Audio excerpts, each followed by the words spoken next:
অনেক বিশাল একটি ব্রিজ নির্মাণ হচ্ছে ঢাকা সিলেট মহাসড়কে। দীর্ঘ 2.5 বছর যাবৎ এই ব্রিজটির কাজ চলছে, এখনও কাজ কিন্তু মোটামুটি কিছুটা এগিয়েছে। তারা ব্রিজের কাজ করেছে অনেক দিনে, 2 বছরে শুধু ব্রিজের কাজ করেছে।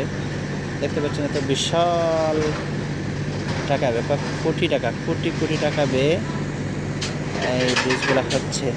ঢাকা সিলেট মহাসড়কে আপনারা জানেন বিভিন্ন কারণে খুবই ঝুঁকিপূর্ণ। প্রতি বছর এবং প্রতিদিনই কোনো না কোনো জায়গায় দুর্ঘটনা ঘটে থাকে।